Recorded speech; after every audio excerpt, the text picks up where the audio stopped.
क्या आपने कभी सुना है किसी बालक का जन्म माँ के गर्भ से नहीं बल्कि कमल के फूल पर हुआ हो, वो भी पूर्णिमा की रात, गंगा किनारे, जहाँ चारों ओर केवल प्रकाश और शांति थी।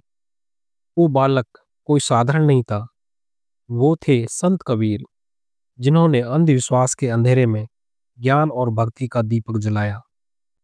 समय था विक्रम संवत 1455। काशी नगरी भक्ति और विद्या की भूमि थी, पर धीरे धीरे भक्ति दिखावे में बदल चुकी थी। लोग मंदिर मस्जिद में तो जाते थे, पर भीतर का भगवान भूल चुके थे। यही वह समय था जब ब्रह्मांड ने एक नई ज्योति भेजी, जो झूठे कर्म कांडों के अंधकार को मिटाने आई थी। जेठ मास की पूर्णिमा सोमवार का दिन था। हल्की बारिश ने वातावरण को ठंडा कर दिया था।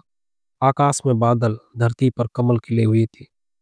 प्रकृति जैसे किसी दिव्य आगमन की प्रतीक्षा में थी। उसी समय लहर ताला तालाब के पास एक साधारण जुलाहा दंपति नीरो और नीमा जल लेने आए थे। नीमा की नजर अचानक तालाब के बीच पड़ी।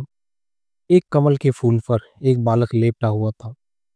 उसके चारों ओर प्रकाश का मंडल फैला हुआ था और मधुर सुगंध वातावरण में घुली हुई। नीरू जल में उतरे और बालक को अपनी बाहों में उठाया। क्षण भर में ही चारों ओर रोशनी फैल गई, मानो सोमेश्वर मुस्कुरा रहे हो। नीरू नीमा ने उस बालक को अपने घर लाकर संतान के समान पाला। उन्होंने उनका नाम रखा कबीर, जिसका अर्थ होता है महान परम सत्य।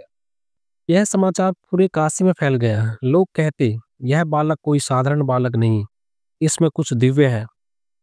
कुछ समय बाद एक वृद्ध संत वहां पहुंचे। उन्होंने बालक को देखा और बोले, यह बालक वह प्रकाश है जो सत्य और असत्य की दीवार को तोड़ेगा। यह जन्मा है मनुष्यता को जगाने के लिए। कबीर पंथ में यह चमत्कारिक जन्म इन पंक्तियों में वर्णित है। 1455 साल गए, चंद्रवार एक ठाठ ठहे, जेठ सुदी बरसाइत को पूर्णमासी प्रगट भये। अर्थात विक्रम संवत 1455 जेठ मास की पूर्णिमा सोमवार के दिन बारिश की फुहारों के बीच कबीर साहिब लहर तालाब तालाब में कमल पर प्रकट हुए। उनका जन्म केवल एक घटना नहीं थी, वह था सत्य, प्रेम और भक्ति का पुनर्जन्म। कबीर ने आगे चलकर वही सिखाया जो युगों से लोग भूल चुके थे। उन्होंने कहा, ना काशी में ना काबा में, खोज उसे अपने अंदर में। उनका जन्म किसी धर्म की सीमा नहीं, बल्कि इंसानियत की शुरुआत थी। आज भी उनका प्रकाश वही संदेश देता है, जो खोजे तिन पाइया गहरे पानी पैठ। कमल पर जन्मे उस बालक ने संसार को यह सिखाया कि सच्चा जन्म शरीर का नहीं बल्कि जागृति का होता है, और वही जागृति संत कबीर का अवतरण। दोस्तों, आपको यह प्रेरणादायक कहानी कैसी लगी? कमेंट करके हमें जरूर बताइए।